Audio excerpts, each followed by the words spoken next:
With over 400 celebrity interviews and tons of pop culture nerdiness, Too Opinionated is a safe haven for your inner geek.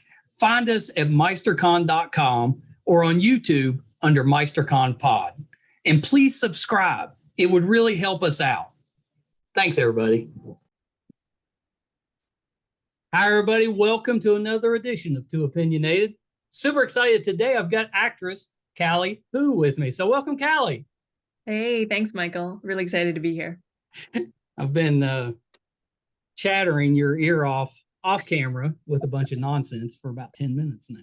So that's been great. You're probably ready to get into an actual interview. I mean, we're talking about your background. We're talking about where you are at. I love learning about people.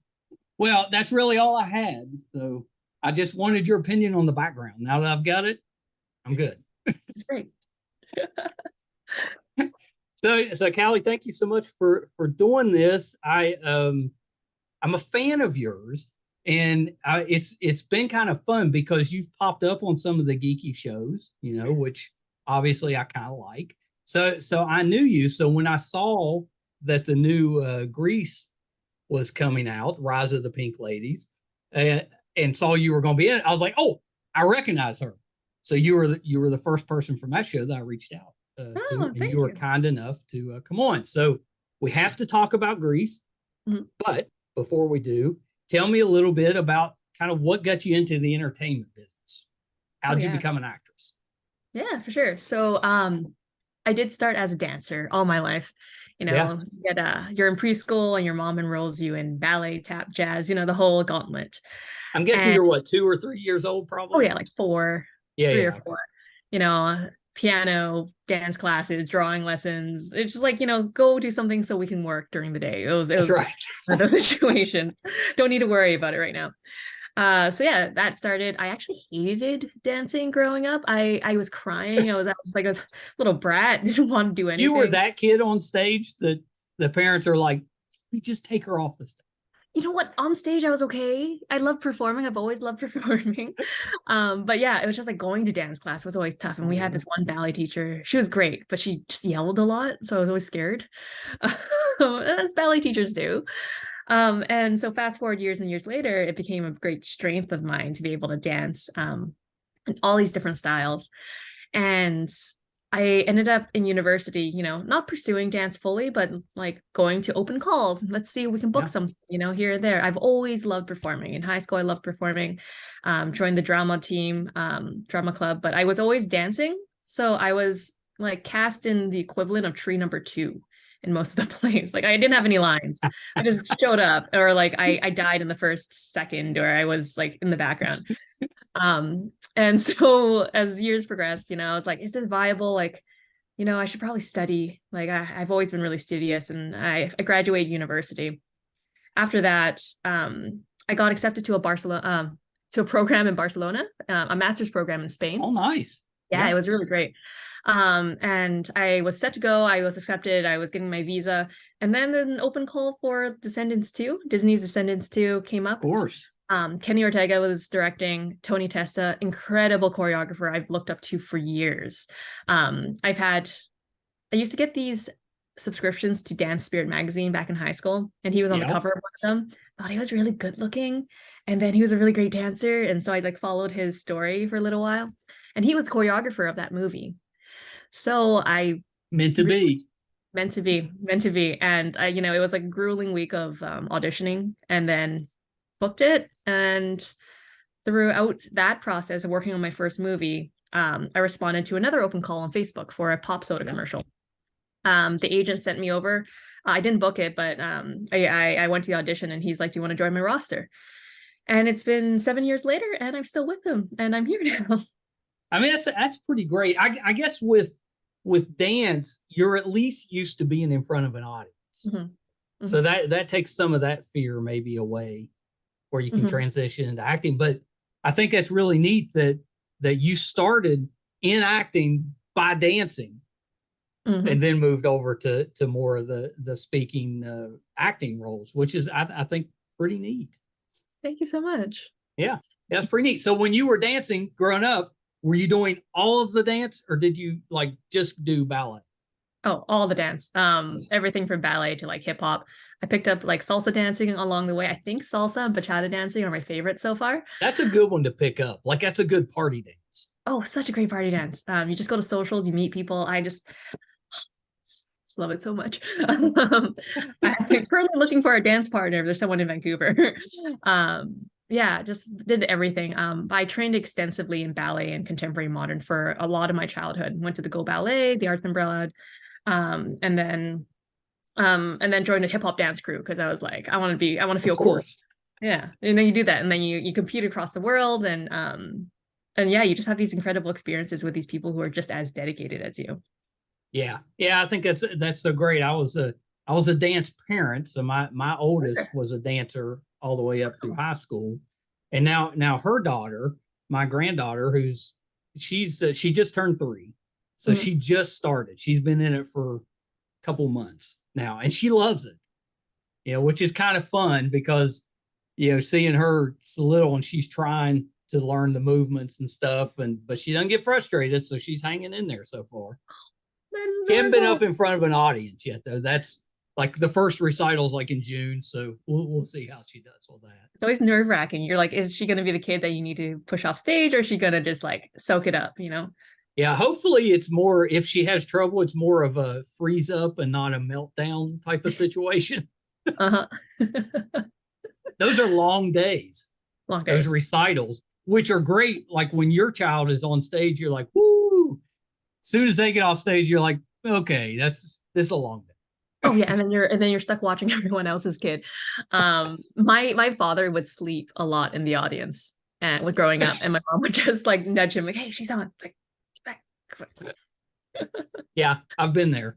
I've Yeah. been there because you're there Mhm. so long. Like they'll start and it's, I don't know, lunchtime, but then you may still be there after dark. Mhm. So I think now you'll have to tell me, but I think the one I remember seeing you in was first was the Flash, Mm, but it could have been Sabrina. mm.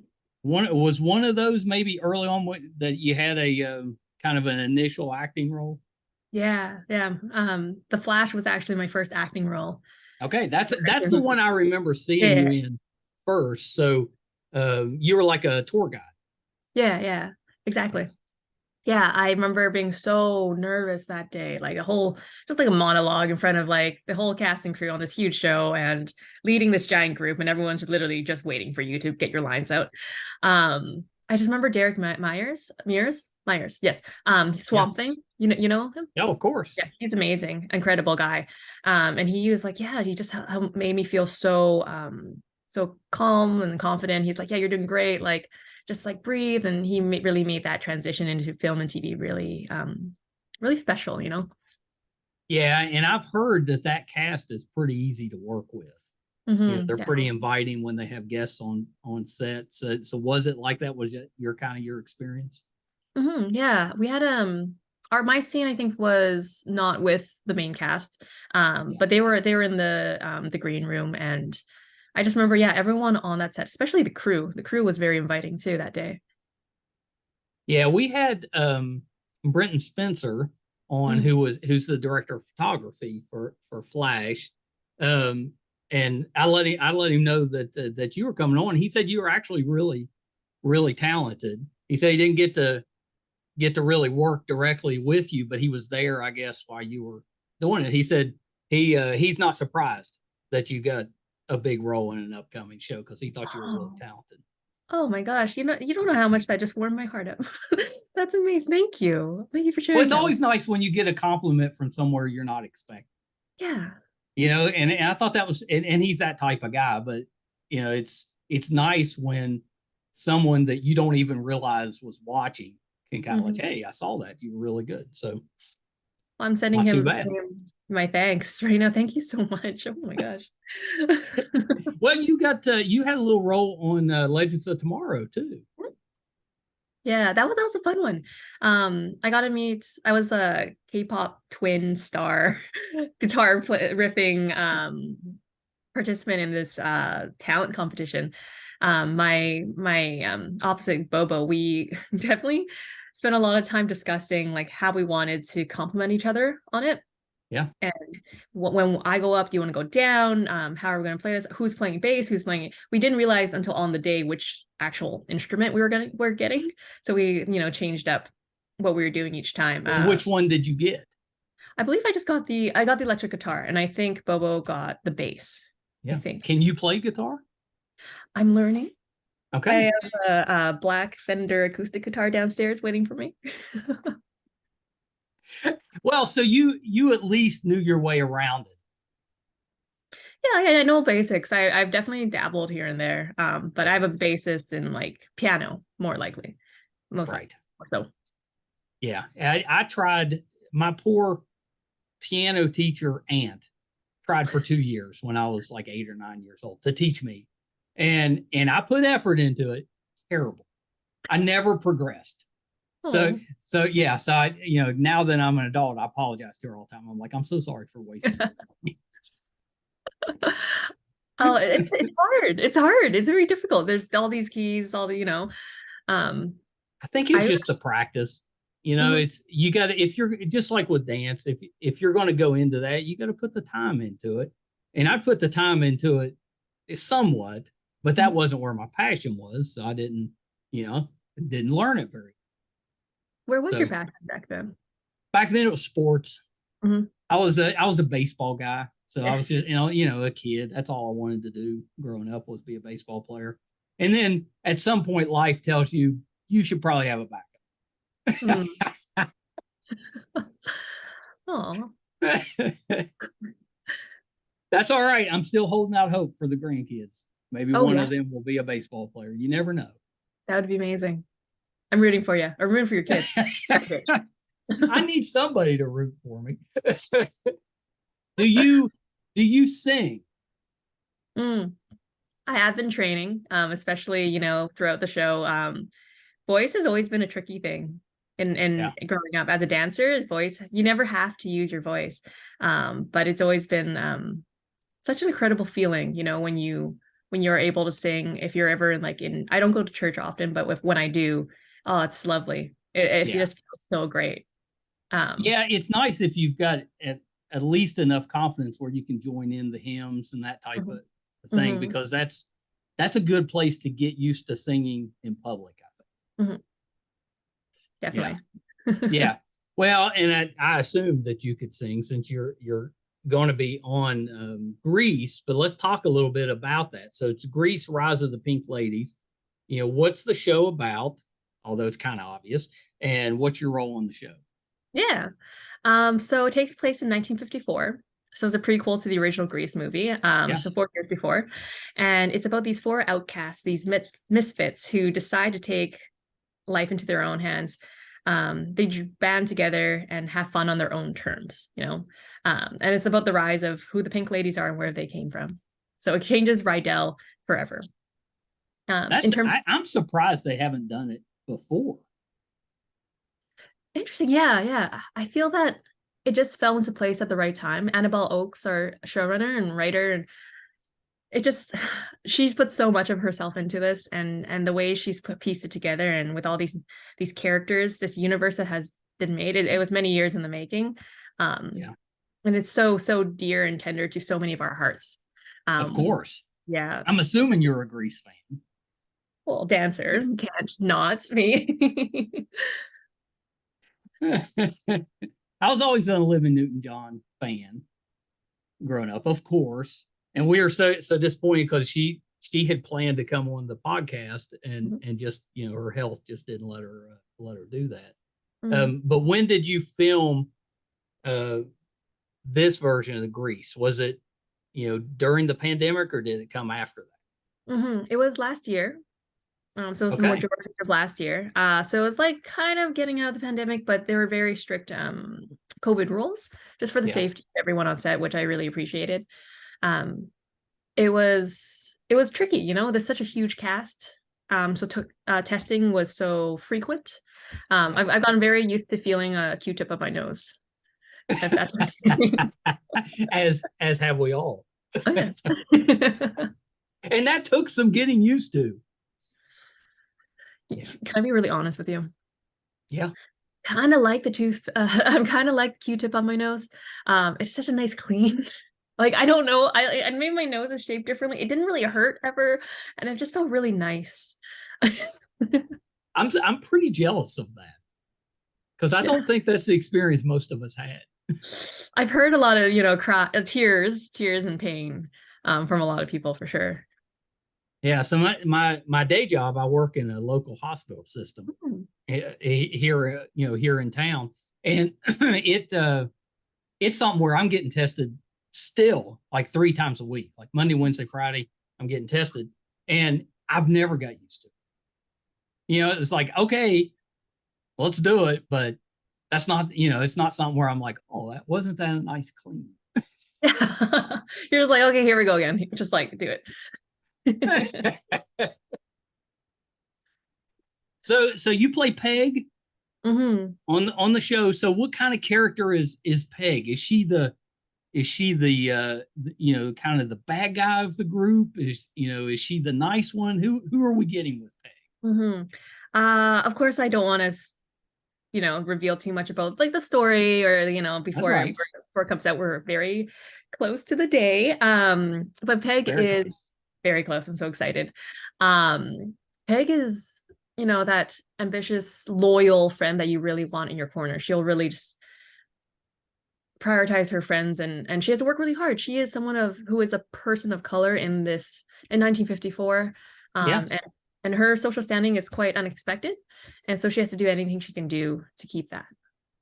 I think that's actually a really neat perspective to kind of be introduced to that character because it adds that layer, because all young people are trying to fit in somewhere.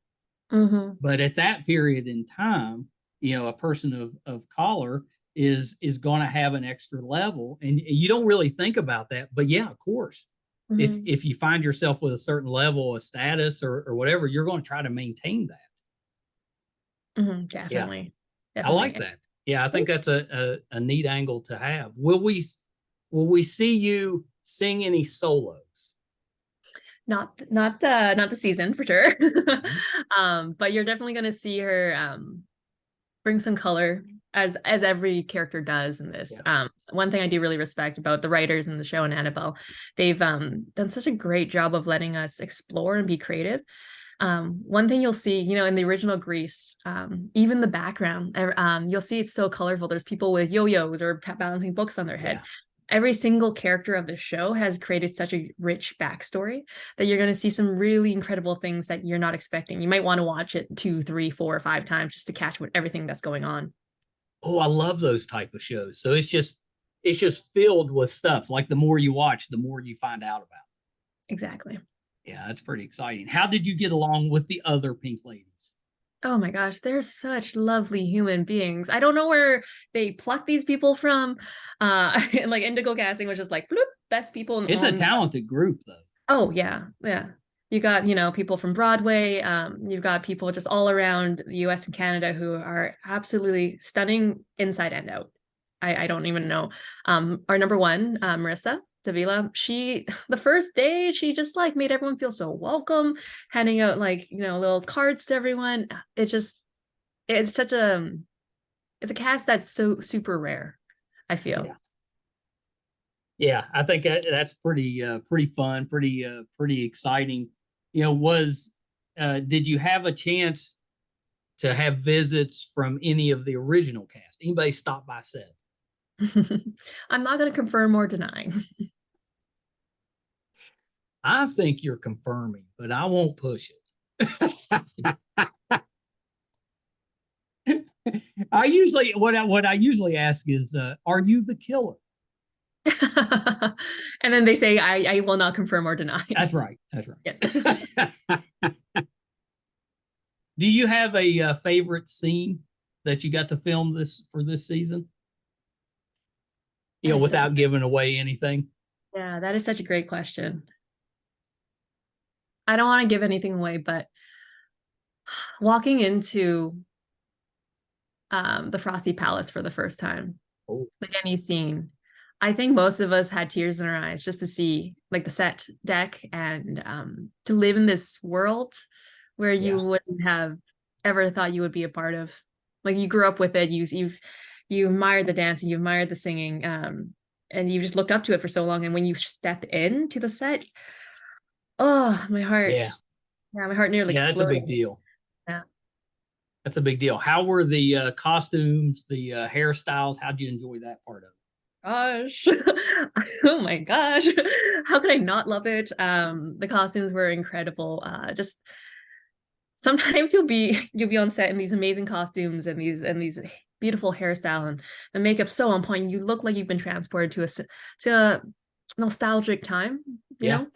And then you turn around and a bunch of us are just like on our phones on break, like like with this technology piece just in our hands. We're like da, da, da, da, da, and these like 1950 cars, like juxtaposition is just so is a bit wild. But Yeah. putting everything on just lovely. Just such a treat for ourselves. Yeah. Yeah. I think that's so great. So the show comes out when? April 6th on Paramount Plus. Yeah. Yeah. And they're pushing it pretty hard. Mm-hmm. Yeah, like we watch a lot on Paramount, and they have all the Star Trek stuff, but they before every new episode that you watch, that's the kind of the commercial they're showing is for Grease. So they're putting some effort into it. So I think that means they're expecting it to do well, and I'm expecting it to do well because there's so many of us that absolutely love Grease. Mm-hmm. We grew up kind of watching that. When I first saw it, it wasn't in a theater, but it had just hit HBO in the early 80s is when, I first saw it. And I still remember that. I was like, and originally I was like, why would I want to watch this? Because I'm like a 10, 11-year-old boy. But then when I watch it, I'm like, oh my gosh, this was the coolest thing, and it kind of opens up as a boy, young boy, it opened up some possibilities. Well, maybe guys can dance, maybe they can sing and still look kind of cool and that type of stuff. And that was always pretty neat. So going forward, kind of carried those feelings forward. So when I saw the show was coming out, I was like, I'm on board for that. Haven't even seen it yet. I love that so much. It's I remember growing up dancing and before I just remember boys getting teased a lot growing up Yeah. for dancing. I'm so glad, things like epic iconic stories like Grease and have really helped change the landscape in that regard, Yeah, it's becoming, it's not a thing anymore. Mm-hmm. It was much rarer 40 years ago Mm-hmm. for boys to go into to dance. Now, of course, some did, but not. It wasn't as cool to do that. But now, no big deal.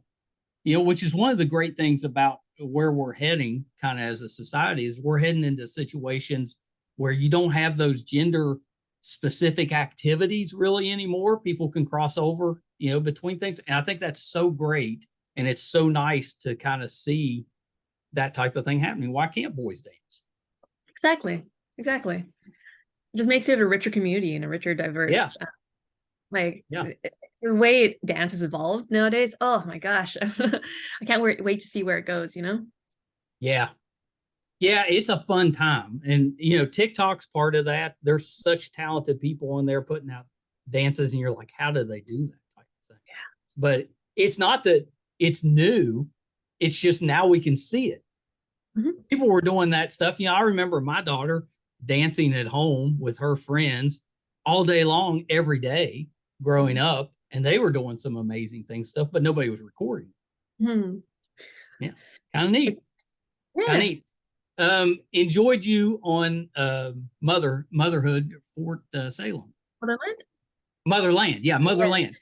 Yeah, that was one of those shows that I didn't, it seemed kind of nerdy. So I was like, I'll try it out, but I didn't have a lot of hopes for it.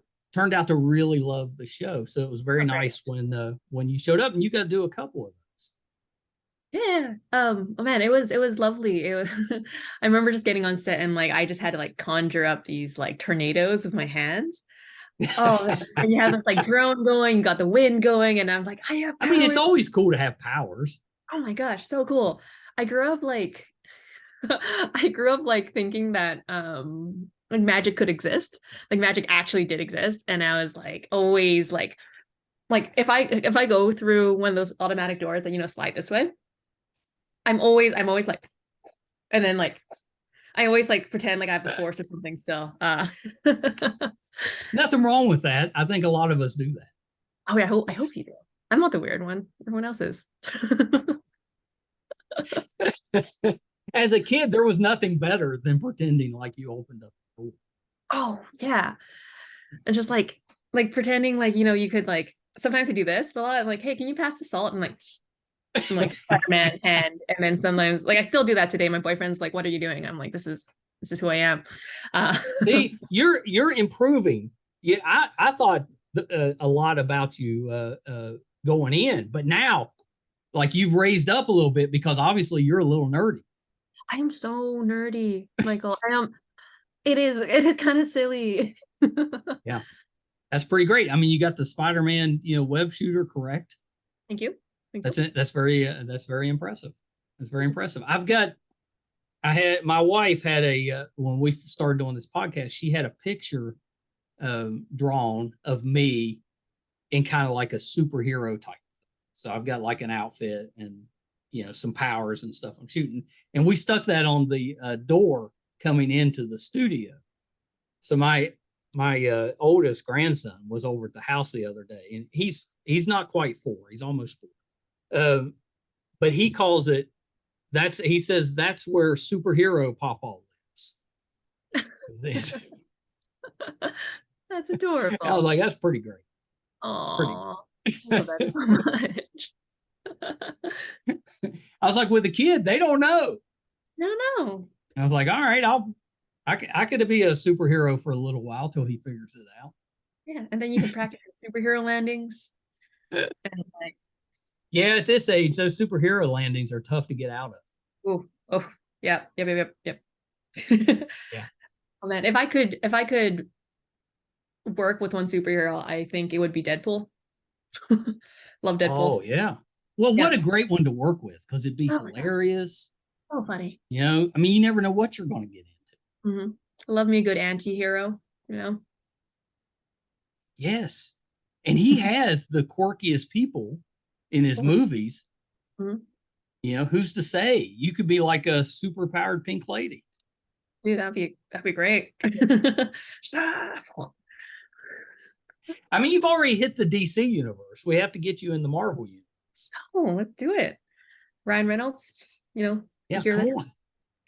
We're Come both on. Vancouver, right? Well, he's going to be bouncing around the MCU for years. With the new Deadpool 3 coming out, right? Yeah. Mm. There's time for you to get in there. Oh, let's do it. And then you can interview me again, and then we'll talk about that. Oh, yeah. You have to come back. Yeah, Oh, yeah. we have to. We got to do like a post Grease interview anyway and see how the reaction and how that. That'd be lovely. Yeah, of course. When you finished filming, did you get to do like a red carpet or a premiere? No, we're actually as a cast trying to get a little like viewing together on the 6th. Yeah, you need to. Yeah, we're down with that. But we're like right after Grease, like I just hopped onto another movie right away and like, just so like tired and filming during a heat wave and stuff like that. It was pretty nutty. So yeah, I'm finally getting some like downtime right now to like recover and like recuperate. And then yeah. Are 1950s clothing hot? You have the beautiful A-line skirts, right? Yeah. But often there's something underneath like crinoline or something to give it a little bit of swoosh. Especially if you have like hot.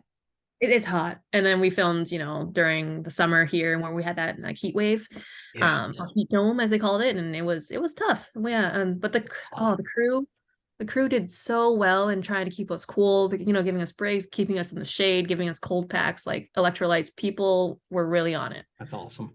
Yeah. Yeah, well, probably makes sense to not have cast passing out while you're filming. any production, you know. Yeah. Yeah. And it was a miserable summer last summer for a long period of time. We had that here in West Virginia as well. And we've got that, 90 to 100% humidity. So I mean, it was just miserable. Oof, oof. Yeah, it wasn't fun. We've kind of went from 4 seasons to 2. So you get like winter, summer, but they can't figure out which one's turn it is, so that it just keeps bouncing back and forth. Sounds like Vancouver. Yes. Yeah. Makes me super concerned. Climate change and the environmental impact we're having right now really scares me. Really hoping, I know we can it's come not together. as nice as it is to have 80-degree days in January. Not a good thing. Not a good sign. Yeah. So you got a little role on Yellowjackets, which is you played a receptionist, which is kind of neat because that show is so good and so popular. Never hurts to have a little appearance on one of those. Oh my gosh, it's lovely. Yeah, like that's exactly the show that I binge watch. I did binge watch. Uh, I just like love the little like fantasy sci-fi, like no, not that's not fantasy, but like the sci-fi and the mystery. Yeah. Melanie Lynskey, absolute angel to work with. She's just so giving to everyone, Yeah. and the way she treats everyone, the cast, crew, speaks with the director and Peter Gadiot. Like I remember watching him in Queen of the South, and then getting to work with him and seeing his process. Just absolutely very eye-opening. Yeah. And yeah, getting to work with people like that who are bouncing off each other, riffing off each other, it's very special. I think it's neat that you can tell you're kind of a fan. Like you're getting to work with people that you're fans of. And I think that, that's, as a fan, it's very nice when you see actors act that way, because I know everybody's always trying to be very professional, but it's nice when you see somebody that's like, well, I'm a fan too. Yeah. Well, yeah, it's like, I love the nerdy and geeky, and so when I get to work on something like that, it's like a dream to see what's behind the scenes and contribute. And then at the end of the day, you also remember that this is a job, this is a profession, and we're all here to make the same things. That's right. Right. So that's right. You can't go too crazy. You can't fan out too much. I think I would fan out if I ever, not acting wise, but I fan out for Bruno Mars. Like I grew up going to like 3 of his concerts. I could see that. I'd probably just pass out. Like, hey Bruno, like pass out. See, I get that. Yeah, I get that. My wife works for Live Nation, has for a couple of decades now. So we're at a lot of concerts and shows and stuff. And that I always enjoy that, but whether I really, kind of care for the music or not, it may not be my thing, but I always enjoy watching people react to music, because it's so it's such a strong reaction from people. And I think that's always neat to see. Definitely. Music's that universal language that just changes moods and has like ultimate power. Like, can you imagine trying to dance without music? Trying to get 20 people to dance at the same time without music? Doesn't work. It may help me because I have no rhythm, so that could help. I'm sure you have rhythm. The only time I have rhythm is if I'm completely not thinking about it. Like if you catch me dancing, but I don't realize I'm dancing, my wife will tell me that. She's like, there for a minute, you were actually in rhythm. But then as soon as you point it out, it's gone. Oh, yeah, it's one of those intrinsic things you can't really think about, right? It just comes. That's exactly it. It just comes. So Kallie, I know we got to wrap up, but I promised my daughter that I would mention that you have been in at least a few Christmas movies, because she's our Christmas expert. So I always play that game with the kids. I'm like, where have you seen this person from? And that's what she said. She's like, Christmas movies, Dad. So wanted to bring that up, because you can't live in Vancouver and be an actress and not be in a Christmas. Oh yeah, definitely. You got to do it. They are quite fun. They actually teach you a lot about how to do things really efficiently and very professionally. There are great experiences. Like I was working right after Greece. I worked on this. Oh my gosh, I'm blanking. My brain just short-circuited for a second. It's just like. Oh my gosh. I have the Uh, name. It's in my head. Is it Lights, Camera, Christmas? Hammer Christmas. Yes. Yeah. Sorry. So my cousin recently posted about another Hallmark I did that was Just One Kiss, and that one was just fresh on my mind. So yes, Lights, Camera, Christmas. Had an amazing time with the cast and crew. Filmed that also during the heat wave, and we're in Christmas clothes, and Yep. that's just how you do it. But the whole cast and the whole crew Couldn't was they go ahead and film it this Christmas before?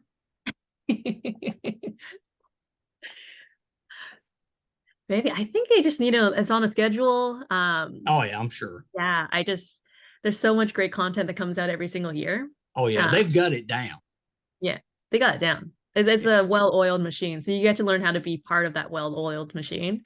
But yeah, it was like a great role in Lights Camera Christmas. I got to be that assistant that jumps around and tries to stop these two divorcees from killing each other while working together on set. So you had that inception of movie within a movie. It was a great time. No, that's awesome. That's awesome, and you were really good in it apparently, because you've got the Ashley Willard, seal of approval. She's like that. She was good, and she wouldn't say that because she's seen them all. So if she says you're good, you're good. Oh, thank you. I really appreciate it. So, Kallie, thank you so much for doing this. This has been terrific. We have to do it again. Yeah, absolutely. We got to do like a little post-season type of thing so we can prepare for season 2. Are you going to tell me how your superhero landings are going? I'm going to practice them. Yes. Good. Yeah, I know, because the grandkids, they're doing their little jumps and that stuff, and they're like, do them with us. I'm like, okay, but the up and down, not the best for Pawpaw. You need superhero needs. So a couple of quick things, Kallie, before we wrap up. Anything else that you're working on that we can keep an eye out for? Unfortunately, I can't say right now, but I'm very excited for what's in the pipeline. But it's not on the docket, but if I could, I would love to collab on the next season of Last of Us, or like The Boys, Gen V. Yes. Dude, Gen V, Last of Us, like those are like my favorite shows right now. And I know another Vancouverite, Seth Rogen, also creating The Boys. Yeah. So like those would be really amazing collabs. That would be either one of those. Okay. All right. We'll keep an eye out for it. Thank you so much. We're putting it out in the universe, so you never know. Exactly. You never know. Well, so when you're able to talk about some of these projects you have in the pipeline, I assume you'll put that on social media. So where can we find you on social media? Of course. It's on Instagram at Kallie Hu, KALLIEHU_. Yeah, I've got an underscore under MeisterCon, if you can believe it. I was like, who would take that name? Interesting. Huh. I know, like I searched up the Kallie Hu without the underscore, and it's taken, but I don't know whose account that is. I don't know if you're listening to this, like I would love to take it, or we can switch. Yeah. You got to make a trade, sign a picture or something for them and make the trade. All right, Kallie, hold on one second. That was the talented Kallie Hu. Hope you guys enjoyed that. She is an incredible dancer, but I think just as good or better as an actress. She's really, really talented. So please, April the 6th, check out Grease, Rise of the Pink Ladies. She'll be playing Peg. Give her your support. We love highlighting or showcasing young, up-and-coming talent. And even though she has appeared on several different shows, she's really just now getting started. And I think we're going to see bigger and bigger things from her. I'm not going to be surprised if she doesn't pop into somewhere in the Marvel universe. She may already have that in mind. Who knows? We'll find out. But I loved her. We hit on most of the things that I've seen her in that we enjoyed. She did an episode of Twilight Zone I thought was really good. She was a dancer in Freaky Friday and Once Upon a Time. Obviously, the work with Disney was paying off because she had several roles there where she played a dancer. So pretty good. And she was also on Charmed. That I thought she was good on as well. Can't wait to see what she has upcoming. I think she's just terrific. thank you guys for tuning in again this week. If you're finding us for the first time and would like to support us, we could definitely use that support. And it's real easy to do, and it's free. If you prefer to watch, it's YouTube, MeisterCon Pod. Just hit subscribe. Just hit that subscribe button. Really does help us out. If you are listening, wherever you listen to your podcast from, whatever application you're using, just subscribe there. That helps us as well. We just passed 550 episodes, and you can find all of those audio and video on our website, meistercon.com. It also lets you know if we're doing anything in studio, like watching Grease Rise of the Pink Ladies, if we're going on location, if we're covering the convention, whatever we have going on, it'll be on the website, meistercon.com. So check us out there. Thank you guys so much. Until next time, bye, everybody.